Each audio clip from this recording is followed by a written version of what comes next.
Yeah. And I feel like, I don't want to speak for Logic, but I feel like Logic on some level kind of does that too, where you can tell in some of the latest music where it felt a little rushed. I think he also just put out too much music too quickly. But I felt like there was a drop off a little bit, and I love Logic.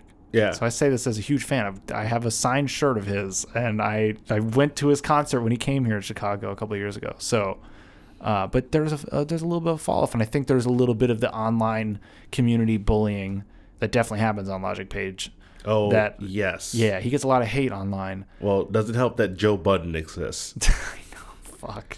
Joe Budden went off on him. Dude, that's the thing, is that especially like Logic, I think, is a perfect example of someone that like will let the imposter syndrome sort of drive the car for a bit, and then it comes back in a kind of shitty way, Yeah. Because I think like I'm not the biggest Logic fan, but I think Logic's skill set is undeniable. Oh, without a doubt. You know what I mean? Hence the project Undeniable.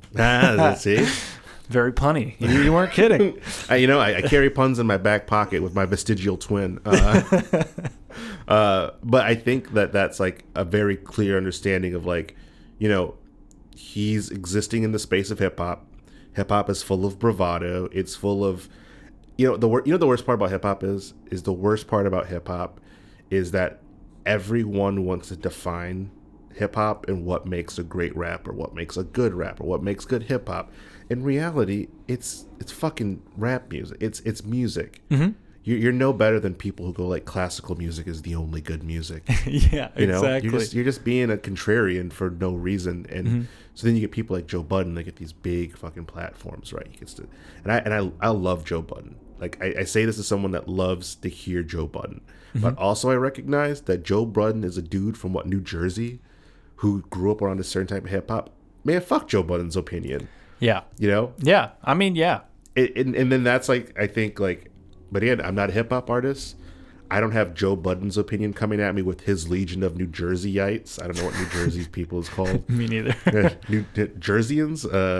I don't know. I think they just call them assholes. But yeah, I think assholes is probably better. Right? Yeah. Sorry for any fans in New Jersey. Yeah. Sorry. Yeah. Please subscribe. Please subscribe. But no, bypass the poison. But I think that's like the realistic aspect is like, I don't have some huge following that I have to worry about. It's like, my mom and dad, I guess. Like, yeah, right. But, Logic here, he has his fan base. Like, he's Minneapolis, right? No, he's Maryland. Maryland. Yep. Minneapolis is A$AP Rock, right? Is it? Well, I thought A$AP Rocky was Harlem. No, not A$AP Rocky, A$AP Rock. Oh, A$AP Rock. Oh, okay. Isn't he like the Minneapolis group? I honestly don't know where he's from. I don't know. I'm not the best person with like that level of hip hop. Yeah. But I think the origin stories and shit. Right. Yeah. That was like the hip hop aspect of things that I've been like, oh, you guys exist. You guys were on a Murs album. Cool. Yeah. I mean, I'll know facts about artists that I know something about or that I really care about, where I'm like, oh, I'm interested in that and I want to know their history. But yeah, beyond that, I don't know. Yeah. I feel like I grew up enough with like having to hear from like New York, from Texas, and all these other like rap centers. I'm like, I don't care. Minneapolis, you give me the Vikings and move on. Like, yeah. But I was like Logic's ability to like kind of take that, and he's open about his mental health, and I think that's something that's really important. Because the thing about hip hop is hip hop will eat itself if it doesn't grow. It's like emotionally stunted. Yeah. And it's taken years for it to get. That's why, like, my sister was like, got me into listening to Lil Uzi Vert, and Lil Uzi Vert is this weird sort of existence of hip hop and creativity, but Lil Uzi Vert is not scared to like continue to exist and try something that's deviated from the path. And I think like guys like Logic paved the way for hip hop artists to say, I don't care. And so like Joe Budden's going to be in his fucking echo chamber doing his thing, but guess what Joe Budden's going to be on? He's not going any further than Complex and MTV2. Yeah. He's at his wall. For sure. no one's gonna be like, you know what, we're doing this movie, we're filming it, we're gonna have LeBron James with a cameo, we're gonna have we're gonna have Dr. Dre with a cameo. Hey, what about Joe Budden? Man, fuck Joe Budden. And like, this is gonna move on. Like, is that gonna be a thing? You know? Yeah. No, he's hit his limit, and he couldn't do it in the rap game. You know what's kind of crazy though is he was good with bars. I mean, he had good lyrics. He's a sick rapper. Yeah. Well, you heard when he did the Everyday Struggle at Complex, he was like, I'm a retired rapper. I'm now a rap criticist. I am a critiquer of rap music. Mm-hmm. That's why he would say whatever came to his mind. That's why that Migos bit is so funny to me, where like he's mad at the Migos because they're getting all upset when they called him out for being like, one of your dudes is left off your biggest song. Like, how do you feel about that? Why would you ask that question? Well, look, I was left up and bougie. And like Joe Biden's like, man, shut the fuck up. Like, this is an interview. This isn't like an ego. And I appreciate that about it. Now, does he overuse that competency? Yes. Absolutely. Yeah, definitely. Like, know your audience. Like, know that this artist isn't going to be able to talk objectively about their career. Don't bring them on the show. Yeah. Pick people you know are going to help grow your community. Mm-hmm. You know? And I mean, I think that's where Joe Budden definitely lets the ego drive a little bit. But Logic is talented, undeniably, and I think he's dropped some really good projects, and I think he's dropped some not so great projects. But they weren't. No, I don't think anything he's dropped has been like, this is the worst thing of all time. Yeah. But I do think that he's dropped some where it's like, maybe you should have taken a little more time and then released, because they're, on those projects that were maybe not as good, there are still a couple good tracks that are really solid. I'm like, maybe get a few more like that now. And by like, I don't mean literally sonically. I just mean quality. Yeah. But like, I didn't hate Everybody in the way that everybody hated Everybody. Really? Everybody was like one of the highest selling of his albums, but seems to be one of the most hated of his albums. Those are just people in there. They're like, it's the what is the term? The like, I hate zeitgeist. It's like my least favorite word of all time. But it's that like people go into being like, well, yeah, it's critically acclaimed, but I think it's his lesser work.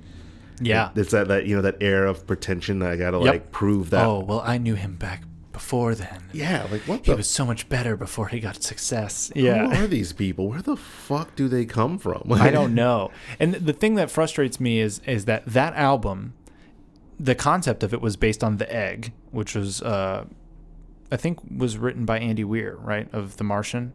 The concept. Oh, I've never read Andy. I never read The Martian. I never read The Martian either, but I read The Egg. And The Egg is basically like a story of a person who meets God and finds out that person is everybody who's ever lived. It's a really deep story of kind of like, it's like reincarnation, except you and I are actually the same person when you get outside of our physical existence here on the planet, and everybody on the planet is all really the same person, constantly living over and over and over again to learn every lesson it could ever need to know before it reaches the same level as God. Oh. And this God is not really even the only God. It's like, that's kind of the larger concept. And so Neil deGrasse Tyson is God in the skits. Oh, wow. Yeah, perfect voice for it. And he wanted to get Neil deGrasse Tyson on for The Incredible True Story. Okay. But that just didn't work out. I don't know if their schedules just didn't click. So then he brought it back for Everybody. And hence the name Everybody, right? I mean, that feeds directly into it. So conceptually, it was great. And sonically, he definitely worked with the most instruments and orchestral. And there's a lot of beautiful things about it. I do think that there are less songs that I want to keep playing over and over and over again on it, but that doesn't take away from the work, in the same way that I have a controversial take on Kendrick's album, To Pimp a Butterfly. Ooh, caliente takes. I'm ready. Yeah, I'm about to take a hot take on it, where I acknowledge that it is a great album. I don't want to listen to it. Hey, you know what I mean? I totally understand. I don't disagree with that opinion. That is a heavy album. There's a lot of reasons why no one wants to listen to that multiple times. Yeah, but sonically, it's good. Conceptually, it was amazing. But I listened to it once or twice, like all the way through, and I was like, I think I'm gonna listen to All Right, The Black or the Berry. There's just like a few songs. These Walls I thought was really catchy, but like that was kind of it. That was all I wanted to keep listening to. Oh yeah. But I think some albums are just like that, where they're masterpieces, but they're also not necessarily the album you want to keep bumping. Well, I think that's like I feel like that's like the biggest opportunity in hip hop, and it's so much more for music too. And I mean, I'm not a music industry person. I don't know, but like I can name maybe on my hand 5 only albums that I can listen to all the way through in hip hop. Yeah. That's because a lot. Okay, to Pimp a Butterfly, These Walls, great song. Why are there so many weird ad lib parts to it? Yeah, there are. Yeah, I don't know. That song would be perfect on a bump and grind playlist. It would be great. But then there's these weird like non sequiturs in it, and you're just like, okay, Kendrick, cool. You proved that you can do 3 voices. Congratulations, you're Frank Welker. Like I don't know. You're like, what are you trying to accomplish? And that's where it misses. That's why when Kanye's like big projects after Ye came out, I was jazzed for them. Is because they were micro albums, 5, 6, 7 tracks, if that. And I think that's something like I think about like listening to like a Sugar Loaf album from like the 70s. You're like, there's 6, 7 tracks on here because there's a long ass for no reason a bass solo or some shit. Like absurdly long. But when you think about like listening to Zeppelin 3 or hell, I was talking about this Danzig 1. Danzig 1 is a great album and it's pretty short. It's not like a super long album. What now I was gonna say America or Asia by Steely Dan, which plug Steely Dan. Steely Dan, you get free Passive Poison merch for the rest of your natural born lives. Asia, one of my favorite albums of all time, and that album is I think 6 tracks, and hip hop could use it. Yep. Less is more a little bit. Yeah. One, save money on sample clearance. Yep. You save money on studio time. Release what's good and release what's like. Make a whole album. Don't just make stuff to fill noise. Yes. And I think that's where, man, I think that's what the lesson from hip hop can be learned is like you can have a really great flow. Like look at Drake.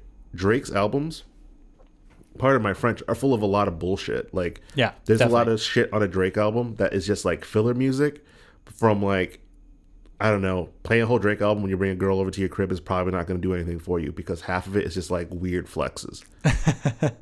Yeah, I think Nothing Was the Same was one of the more complete ones. Yes, that's the only complete one, actually. Yeah. I think that's the only complete that's the only start to finish Drake record where you go, damn, this was a conceptual body of work. Yes. Views is like, the fuck, dude, just take some time to make a real album. Like yeah, Views has some good hits, but then overall as an album isn't good.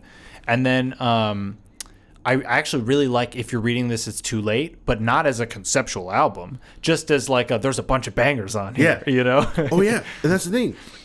I think that's like the mixtape culture of hip hop. I think mixtapes, I think it's weird, like Coloring Book had this issue, like what's a mixtape, what's an album? Chance's album, The Big Day, I enjoyed the thought of it. Don't get me started on The Big Day. The Big Day, I enjoyed the thought of The Big Day. Yeah. I understand people's hesitance toward it because it is overworked. Yeah. It's like it's what's the Brian Wilson album that like never got done or took forever to do? Was it Smile? I don't know if I know it. Oh, it's like was it The Beach? Anyways, it's like that kind of. It's like Chance the Rapper spent all his time to make his debut album, this album that was going to be everything that Chance has grown and learned. And it's like, dude, maybe make it a trilogy album. It did not need to be packed into here. No, it didn't.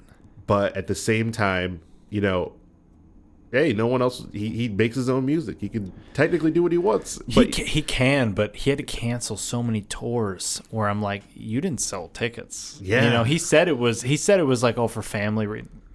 You didn't sell tickets, bro. I mean, that's absolutely true. Yeah, you gotta save face at some point, Yeah. But that album was a lot of just bullshit. Yeah, it was a lot of bullshit. He could have taken that album, cut it up 4 different ways, and released it as B-sides. I love Hot Shower. Hot Shower is my favorite single. And I play this for my wife because she's a music teacher, right? And she'll tell me all the songs she plays with her kids. And she has kindergarten through 8th grade. And kids are fucking amazing because they can figure out like iambic pentameter, rhythm schemes. The other day she was telling me about the kids figured out how to like add some note. I don't know music, but add some note. And they were literally creating their own songs out of Roses Are Red, Violets Are Blue, but changing the timbre and tone and stuff like that. Hot Shower is just like an 8th grade music class bit. Yeah. The rhyme scheme in it is so juvenile, and I just love 100%. It. I eat it up. But that's not a lead single on your debut album. No, it's not. Like, You know what my favorite song is from that album, and it's probably like the only song I actually listen to is I Got You. Okay. That song, it sounds like a 90s sitcom like theme song, Yeah. you know, but it's so good. And there's a lot of love and genuine authenticity in it, and I love that. And that's the thing is like, Chance, you're talented.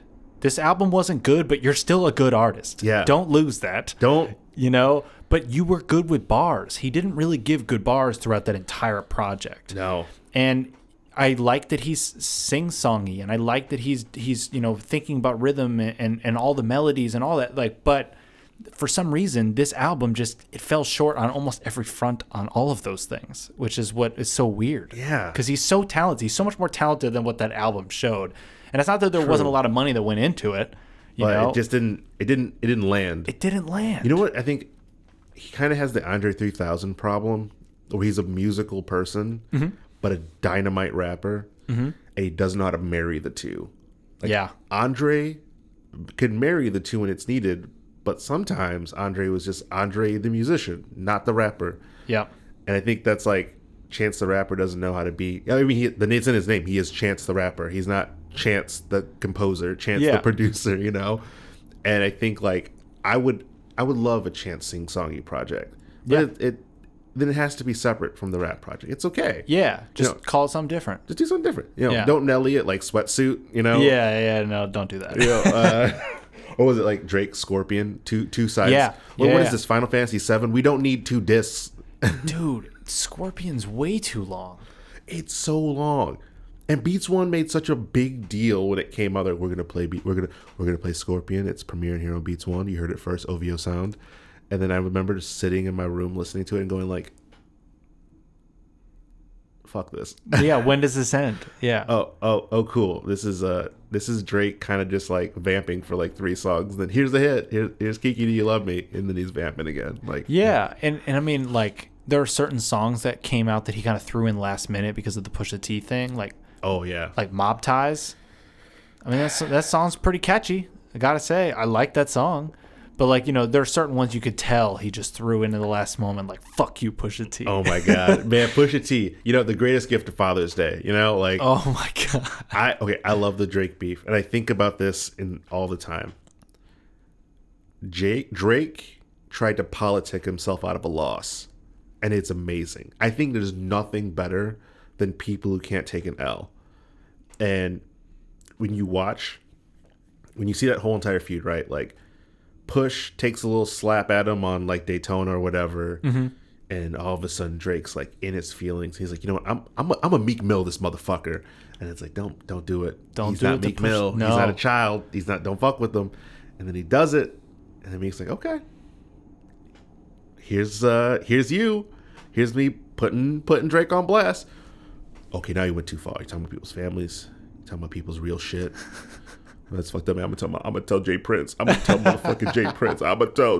And then all of a sudden, like, Jay Prince is going on fucking, you know, radio shows. He's on Hot 9. He's on Hot 97 or whatever. Yeah, I told Drake he had to squash the beef. He doesn't want to wake up. You know, you get in the pen with pigs. You come up with fleas and shit.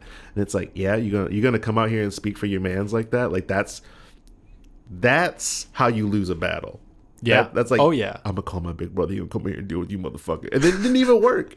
And then he went on that show with LeBron. Oh, he went on the shop, yeah. And then he's like, and then he focuses on Kanye. That's the thing that kills me is that Kanye West. Okay, Kanye West. It's sad for me to hear that Eric's no longer a fan. By the way, it's really hard for me to hear that because we shared that bond. Because yeah. Oh, he explained it on the podcast. Yeah. I am a fan of Kanye in much of the way. You know what? This is gonna sound weird. This is gonna be a weird comparison. So, you know, feel free to cut it. You know, but I'm a fan of Kanye the way that a lot of people are a fan of Elizabeth Warren. You like the idea of him. No. That's not it. I like the idea of Kanye, you know, but it's misogyny that held him back. Oh no, wow, that wasn't a joke. No, I was saying that because there's a lot of people who I think identify her as like a lifestyle brand rather than actually what her policies that she said she was for. Yeah, you know what I mean. My favorite part about Elizabeth Warren has always been her ability to grow and acknowledge and change. You know, that you don't get enough of that in politics. Now, without getting too much in that discussion, that's what I appreciate the most about her as Elizabeth Warren, is that she will grow in the public eye, and she will acknowledge, she will align, and she will assure.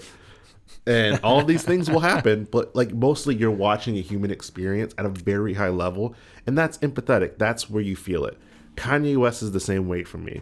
I watched Kanye West through The Wire. I've watched Kanye West through Graduation. I've seen all of it. I remember I had a bootleg copy of his performance at Coachella after his mom died, and him playing Hey Mama, and that's the hardest thing for me to ever listen to. Yeah. At the same time, I've seen this man do fucked up shit, say fucked up shit, but I watched him acknowledge it. I've watched him apologize and try to grow from it. And that's why I'll always be a Kanye West fan, because no other person in hip-hop will ever acknowledge. Jay-Z didn't acknowledge his mistakes to make him money. You know what I mean? 444. Right? Dr. Dre is the world's, like, he's a fucking domestic abuser. He's a terrible fucking father. Yet we will never acknowledge those aspects because he doesn't want that vision to change. You know what I mean? And that's the thing I hate the most about pop culture, and then hip hop especially. And so when I see Kanye West and I see, like, you know what? He's willing to grow as a person, and he's willing to, like, be wrong. Kanye West has no fucking reason to lie to people because he's been a fuck up in front of people forever. He doesn't give a shit to lie. So why the fuck would he lie about telling Pusha T that you had a child? When Push was like, yo, it was one of 40's chicks that he was fucking that told me. Yeah. And then Drake, in his politicking bullshit, he plays like what's her name? Who's Kellyanne Conway card, you know? Oh my God. He focuses on the wrong thing, but gets everyone riled up about it. Yeah, you know, Bron, Kanye was my friend. He was my friend. And I shared with that relationship, and then I can no longer be a part of that. And then he says all these politicky things, and then LeBron becomes a part of this narrative, right? Mm-hmm. And that's what happens. So then Drake gets to sideline the Pusha T beef, gets to sidestep, and then he gets to like keep his little thing with Kanye that he can use whenever people don't like the public opinion of Drake, you know? Yeah. Drake's texting teen girls. Man, I fucking can't stand Kanye. He almost ruined my relationship with my son. You know, that kind of shit. You know what I mean? Yeah, you know, the texting teen girls thing, I don't know, man. Dude, I can't say that I love that. We're in the city of Chicago. No one in Chicago should be okay with Drake texting teen girls because they let R. Kelly walk into schools and pick girls he was gonna fuck. Like, that's, no one in the city of Chicago should be like, you know what? I'm okay with what Drake did. No, because you saw this shit happen. You saw powerful men do weird shit. Am I saying that Drake is out here trying to like fuck these girls? No, but I am saying is Drake doesn't have a fucking boundary. Yeah, and that's what's fucked up. You know what I mean? He's too powerful. He's too powerful. He's too big. Also, like, one of them was like, he gives me advice on boys and stuff. I'm like, pause, full pause. Is he related to you? Is he your older brother? No. Why is this an adult man telling you about boys? Unless he's trying to warn you about Tyga. Like, I don't know. Tyga, dude, and Kylie. That's another situation of grooming.